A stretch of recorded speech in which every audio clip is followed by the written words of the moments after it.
क्या देश को लूटा जा रहा है? क्या करप्शन अब एक सिस्टम बन गया है और कॉर्पोरेट जो कंपनियां हैं अपनी पॉलिसीज को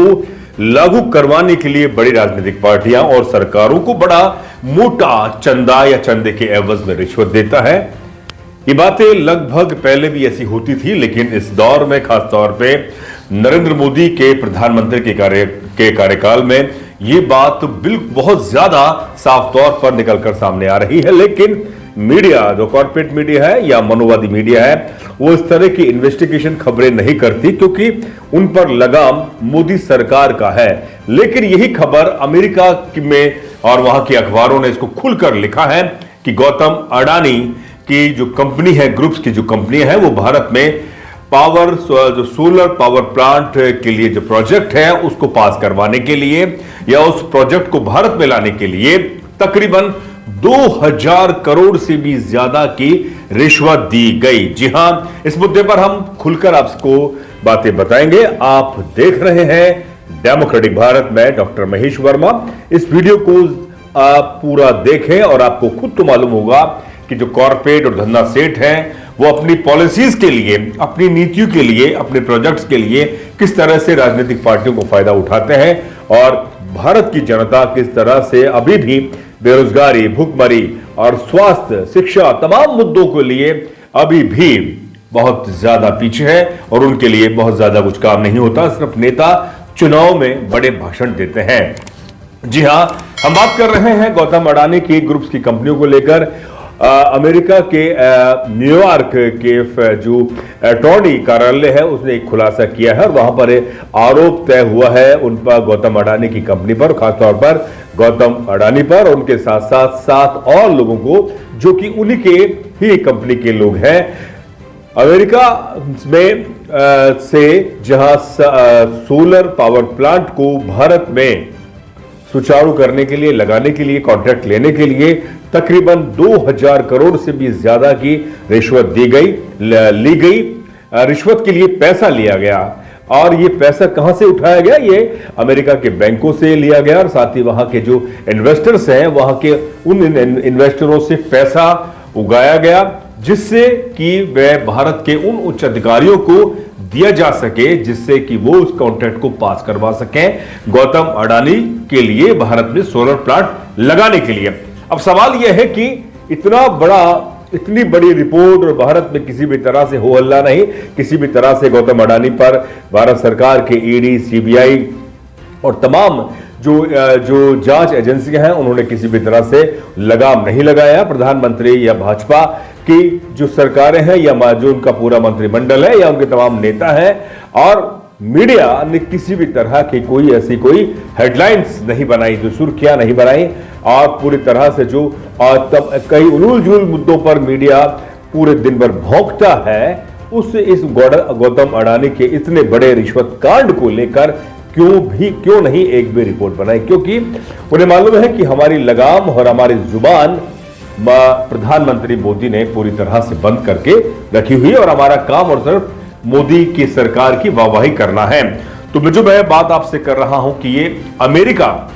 की जो अटॉर्नी है और अटॉर्नी ने खुलासे में आरोप तय हुए हैं और वहां पर जो अटॉर्नी है उसका नियुक्ति वहां के राष्ट्रपति द्वारा की जाती है और बड़ी निष्पक्षता के साथ में वो जांच होती है। जांच होने के बाद में वो वहां पर मामला दर्ज हुआ है और उन पर रिश्वत देने का मामला दर्ज जो है, जो गिरफ्तारी का वारंट भी जारी हो गया है। अब सवाल यह है कि इतना बड़ा गौतम अडानी जो भारत सरकार और खासकर नरेंद्र मोदी के सबसे चहेते उद्योगपतियों में से है और किस तरह से वे मोदी और भाजपा सरकार को उन्होंने कितना मोटा चंदा वो देते हैं, किस तरह से फायदा पहुंचाते हैं, वो जग जाहिर है। अब सवाल है कि मोदी इस मुद्दे को लेकर क्या वो अपनी जुबान खोलेंगे? क्या वो गौतम अडानी पर लगाम लगाएंगे? बिल्कुल साफ जाहिर है कि गौतम अडानी पर किसी भी तरह से कोई लगाम नहीं लगेगा। 2022 में जब हिडनबर्ग की रिपोर्ट सामने आती है और उसके बाद में उनके जो शेयर्स हैं वो भी बहुत ज्यादा लुढ़क जाते हैं और पूरे विश्व में गौतम अडानी की जो तमाम कंपनियां हैं उस पर जो इन्वेस्टर्स हैं, जो निवेशक हैं, उनका विश्वास भी डगमगाता है। लेकिन भारत सरकार ने उस पर किसी भी तरह से कोई जांच एजेंसियां नहीं बैठाई, कोई जांच नहीं बैठाई, कोई इन्वेस्टिगेट नहीं हुआ, क्योंकि वह मैं पहले भी कह चुका हूं कि नरेंद्र मोदी और खास तौर पे जो भाजपा आरएसएस का जो पूरा एक समूह और कोकस है, उनका एक सबसे बड़ा आर्थिक मददगार गौतम अडानी है, जो कि 2014 से पहले जब दुनिया के मानचित्र में उसका जो अमीरों की लिस्ट में जहां 609वां नंबर था, और 2022 में हिंडनबर्ग ने जब ये रिपोर्ट अपनी दी कि किस तरह से गौतम अडानी अपने सेल कंपनियों के माध्यम से अपने शेयर जो शेयर मार्केट्स को किस तरह से बूम लाते हैं, और बूम के साथ साथ पूरा जो धोखाधड़ी की जाती है, उसके बाद उन्होंने उनकी जो संपत्ति या उनकी कंपनियों के जो शेयर है या जो उनका इन्वेस्ट है या उनका जो मार्केट कैप है वह 20 लाख करोड़ पहुंच गया, और वह दुनिया में दूसरे तीसरे नंबर पर वो, और खासतौर भारत में तो दूसरे नंबर पर वह पहुंच गए, जहां उनका 2014 से पहले 2 लाख करोड़ का मार्केट कैप था, और 2022 में 20 लाख करोड़ कैसे पहुंचा? आप सभी को मालूम है कि सरकार ने तमाम पॉलिसीज के द्वारा, तमाम योजनाओं के द्वारा गौतम अडानी को मदद पहुंचाई, और उस मदद के एवज में गौतम अडानी ने भाजपा राजनीतिक पार्टी को जो मदद करी है वह भी साफ को जाहिर है। ये तमाम रिपोर्ट्स हम उस माध्यम से आपको बता रहे हैं जो इस समय खुलकर सामने आ रही हैं। अब सवाल यह है कि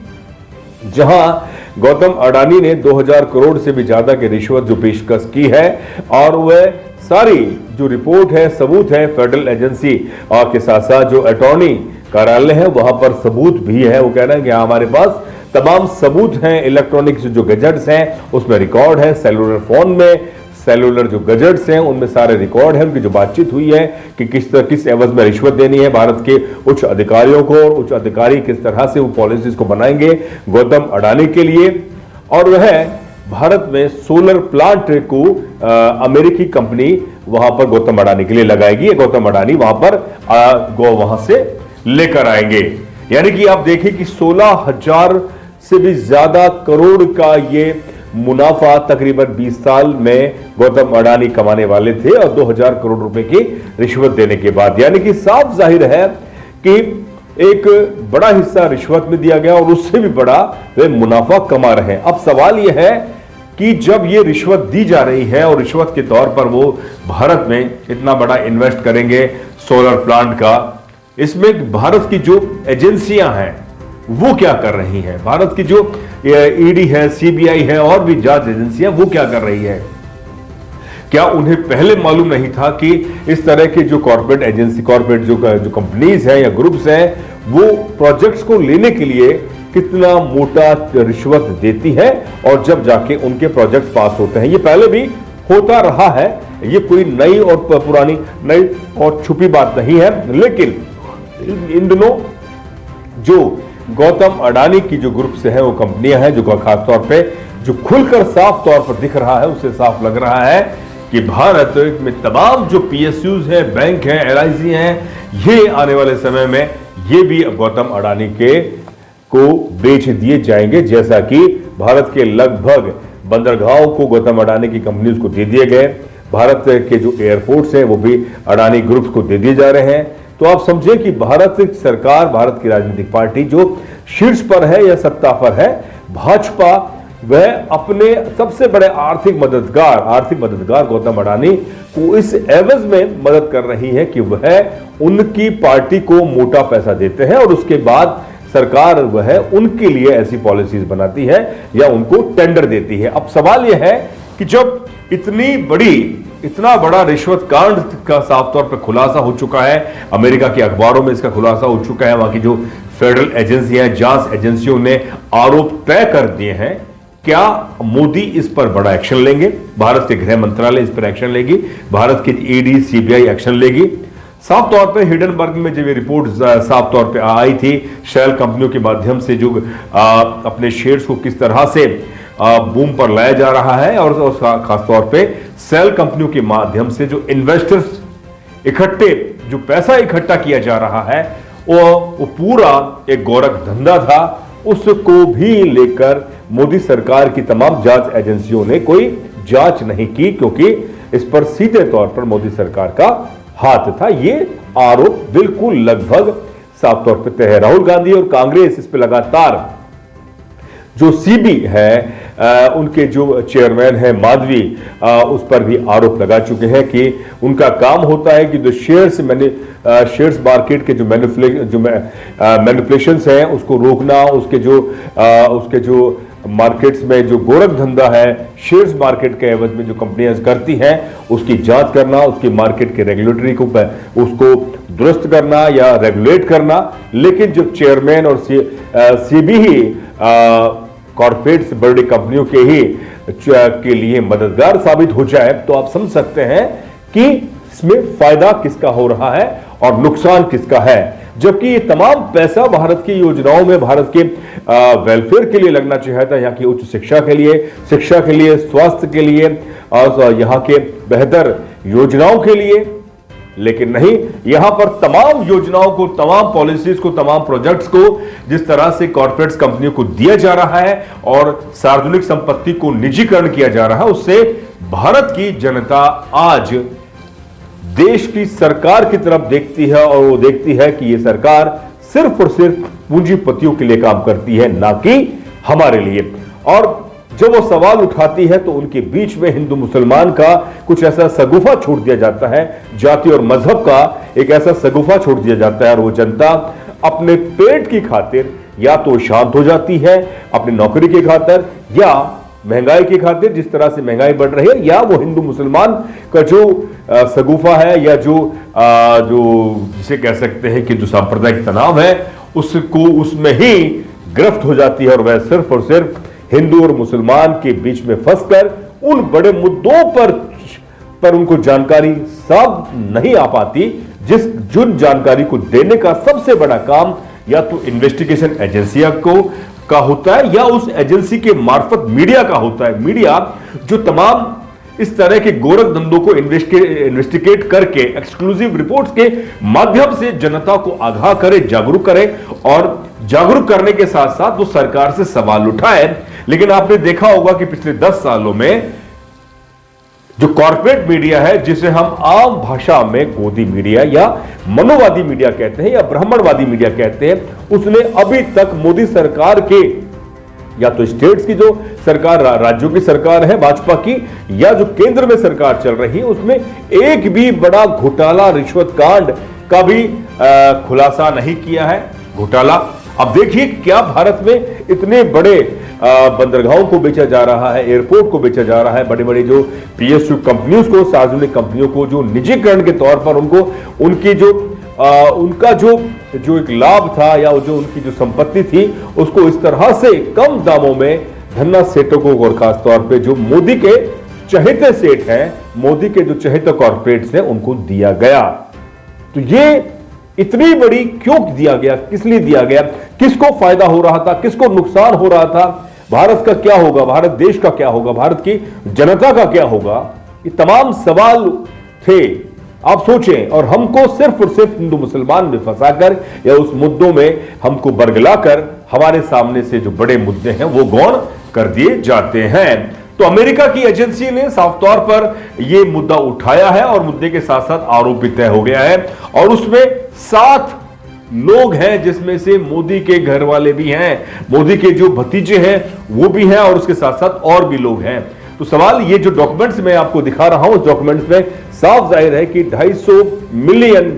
की जो रिश्वत दी गई है वो सिर्फ और सिर्फ रिश्वत बड़ा प्रोजेक्ट लेने के लिए, जैसे कि भारत में एक बड़ा प्रोजेक्ट लगाया जा सके। तो क्या यह मानकर चले कि अब तक गौतम अडानी को जितने भी भारत में बड़े बड़े या भारत के बाहर जो बड़े प्रोजेक्ट्स दिए गए, उससे क्या उसमें भी इस तरह की रिश्वत नहीं दी गई होगी? या प्रधानमंत्री जहां भी विदेशी यात्रा कर रहे हैं, जब वह गौतम अडानी या इन बड़े बड़े व्यापारियों के लिए जो निवेश के जो द्वार खोल रहे हैं, क्या भारत सरकार बिचौलिए का काम कर रही है? ये आरोप कांग्रेस और कांग्रेस के साथ साथ उनके जो प्रतिपक्ष के नेता है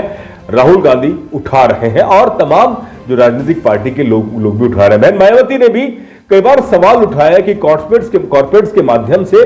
भारत के उस संपत्ति को बेचा जा रहा है जो भारत की संपत्ति है, देश की संपत्ति है?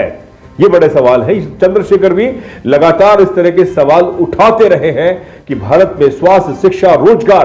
का हाल बेहाल है और जो सेठ है वो धन्ना सेठ है, वो और भी बड़े सेठ बनते जा रहे हैं और जो बड़ी आबादी है वो आज भी जो उसके जो रोजमर्रा की जो जरूरत है उसको वो नहीं मिल पा रहा। अब सवाल यह है कि इतना बड़ा मुद्दा जब सामने आया है, अब भारत की सरकार, यहाँ की ईडी, सीबीआई, तमाम जो एजेंसियां हैं वो क्या जांच करेंगी या प्रधानमंत्री एक बड़ा बयान देंगे या भारत के गृह मंत्री इस पर बड़ा बयान देंगे? बिल्कुल साफ तौर पर जब हिडेनबर्ग की 2022 में रिपोर्ट आती है तो वह भारत में किसी भी तरह की कोई जांच नहीं होती है। इसका मतलब है कि 2024 में जब ये रिपोर्ट आती है, आ गई है, अब भी ये मानकर चले कि देश के प्रधानमंत्री नरेंद्र मोदी के साथ साथ सीबीआई, ईडी, तमाम जो एजेंसियां हैं वो किसी भी तरह की गौतम अडानी के लिए कोई जांच नहीं करेगी, क्योंकि गौतम अडानी इनके सबसे बड़े आर्थिक मददगार हैं। जो आर्थिक मदद कर रहा है या इशारा का जो मदद कर रहा है वो इशारा भी करता है अपने लिए। ये बयान जो मैं आपको बता रहा हूं ये मान्यवर काशीराम साहब के थे कि जो मदद करता है वो इशारा भी करता है, यानी कि इशारा यानी कि मैंने आपको करोड़ों रुपए दिए तो आप मेरे लिए हजारों करोड़ रुपए का निवेश करवाइए या प्रोजेक्ट दीजिए जिससे कि मेरा भी धंधा चले। लेकिन ये धंधा नहीं है, ये